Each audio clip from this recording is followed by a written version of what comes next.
Good morning and welcome back to Questioning Scents with me, Matt. Hope you are all well. All is good here. Thank you for asking. Lovely spring day, beautiful actually.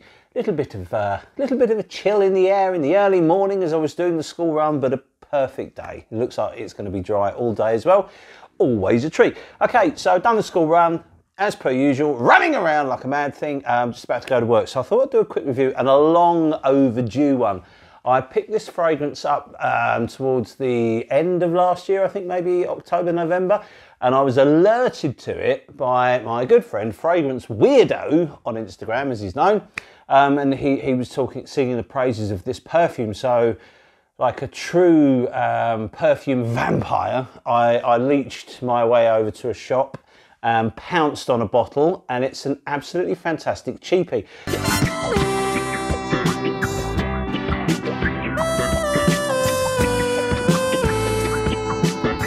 We're talking today about Baldessarini Ultimate, which is a 2015 release. Now, I'm gonna put it out there as something quite special. Now, if you look in Fragcom, as most people do, you'll always find people saying that Stash and Bentley for Men, Intense, are the two kind of, and I agree with this to a certain degree, the two designer fragrances or the two bargain fragrances that most smell like a niche fragrance. And I think that is not a bad shout. However, what I'm going to do today is talk about this one, which is Ultimate by Baldessarini. And I'm going to put forward a case that this, in fact, is the most affordable designer fragrance that smells like niche, and that I will explain to you why. Okay, Baldessarini Ultimate, I feel, is the most affordable niche smelling designer on the market, and I'm going to prove that by showing you some other perfumes that I love and have talked about an awful lot. So if we start with this one, this is Ormond Jane's Montebaco Verano, but if you ignore the Verano bit and just think of the Montebaco perfumes in general, of which there are quite a few. Next up, we have Ormond Jane's Amber Royal, beautiful. Next up, we have Ormond Jane's Rose Gold, absolutely stunning. Then we have Woad by Boudica, and then finally, and this one will give the game away, we have Eccentric Molecules 04. Now, I love all of these fragrances, so it's kind of going to be a bit of a no-brainer that I was going to enjoy this one too, because they're all made by Guy Zechern, who has been one of my favourite perfumers for a very long time. He has a distinctive style of making perfumes. He uses very sort of space-age materials, and obviously has, you know, pioneered the usage of ISO Super, ISO Gamma, and lots of the aroma chemicals that are becoming more and more used in modern perfumery. So when I found out that it's Guy Zechern that was behind this one, I was interested straight away. So I bought it, and I think I paid less than £20 for this 90ml bottle.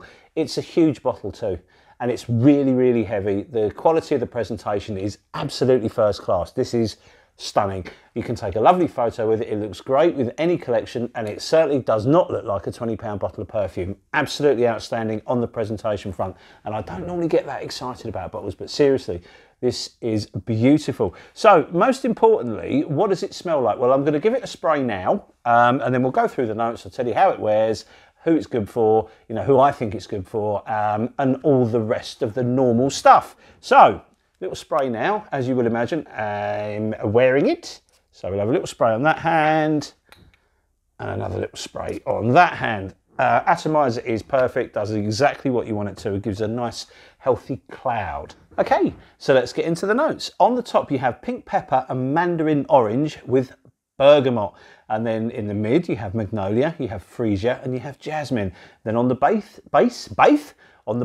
you have leather, you have amber, you have olibanum, you have patch, and you have labdanum. So you've got a lot going on there. Now I know that George over on the Fragrance Apprentice has done an excellent review of this as well, and he kind of likens it a little to Terre d'Hermès, and that's interesting because I can get where he's coming from with that, and I do agree with him. But the interesting thing for me is Terre d'Hermès doesn't work on me at all. I really don't get on with that perfume. It's not that I dislike it. It's just when I wear it, I just smell like a mouldy orange, and it just does not work for me, which is a shame, but I can appreciate the perfume. As I say, it doesn't work for me, but it smells good on other people.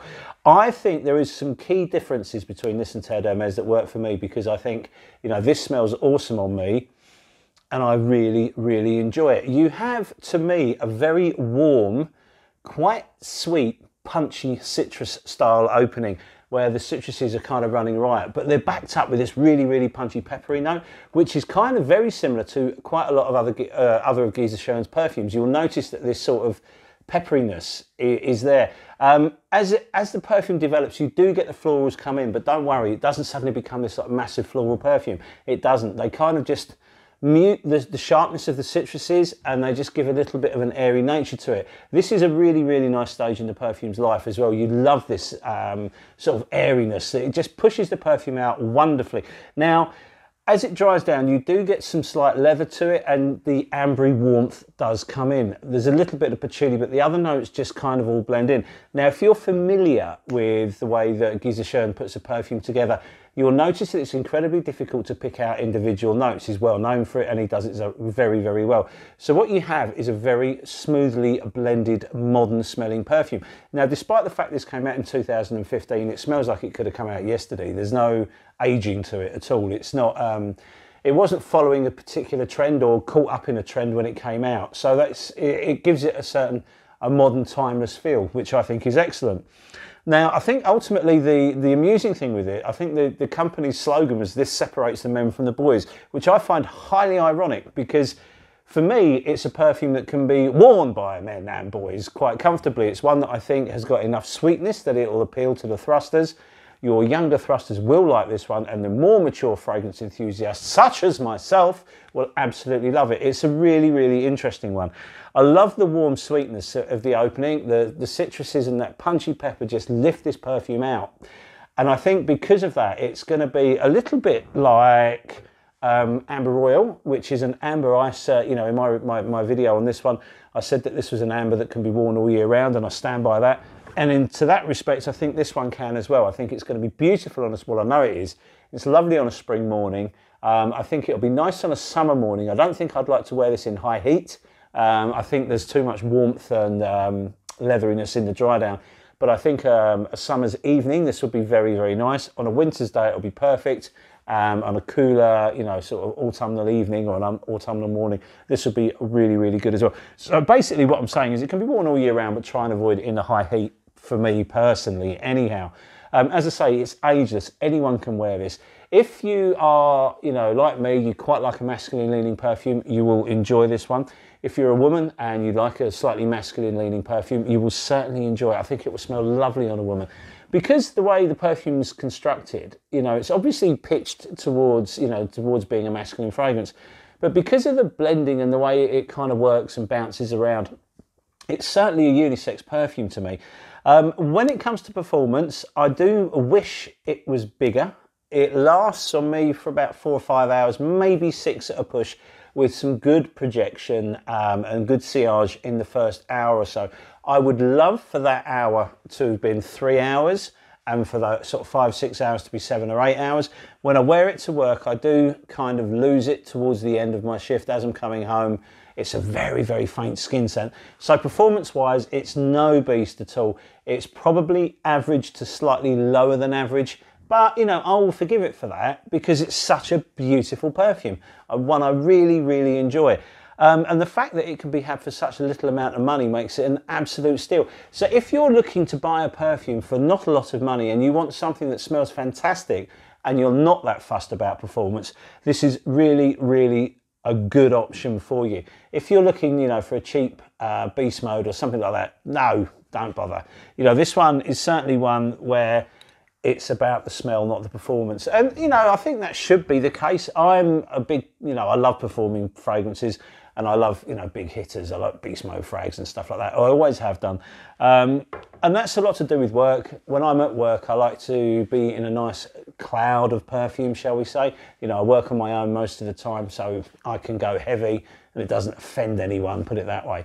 So when I'm at work, I like to lose myself in the fragrance. So this one, I don't. I'm aware of it for most of my day, but towards the end, it's a very faint skin scent, so I've got to go looking for it. But I'll forgive it because it smells so good. If you've got this one or you've tried it, let me know what you think. Because what I will say is it's the most affordable way that I've discovered of getting your nose round a perfume by Guy Zechon, who has a very unique style of perfume and one that I absolutely love. So if, for example, you know, you wanted to explore the Ormond Jane collection, but you were a bit worried about how you're going to get on with them and you didn't want to spend that kind of big money on one of those fragrances, fine, just grab that. You know, it's cheaper, much cheaper than the Eccentric Molecules. And it's certainly a little, well, it's quite a bit cheaper than Woad as well. So it's a really, really good way of getting to understand how a Guy Zechon perfume works and you know, how it fits with your skin and all that kind of stuff. So really, really worth exploring. There are obviously going to be lots of aroma chemicals in this, so maybe it will work better for you in terms of performance depending on how your nose works with the materials used in the perfume. But you know, ultimately it doesn't work that fantastically well for me in terms of performance, but I love it anyway. So there you have it. This was my take on Baldessarini Ultimate, a 2015 release, which is available for very little money and would be an asset to pretty much everyone's collection. So listen, thank you very much for your time. I hope you enjoyed the video, and we'll be back soon with another one. So cheers, thanks, and bye.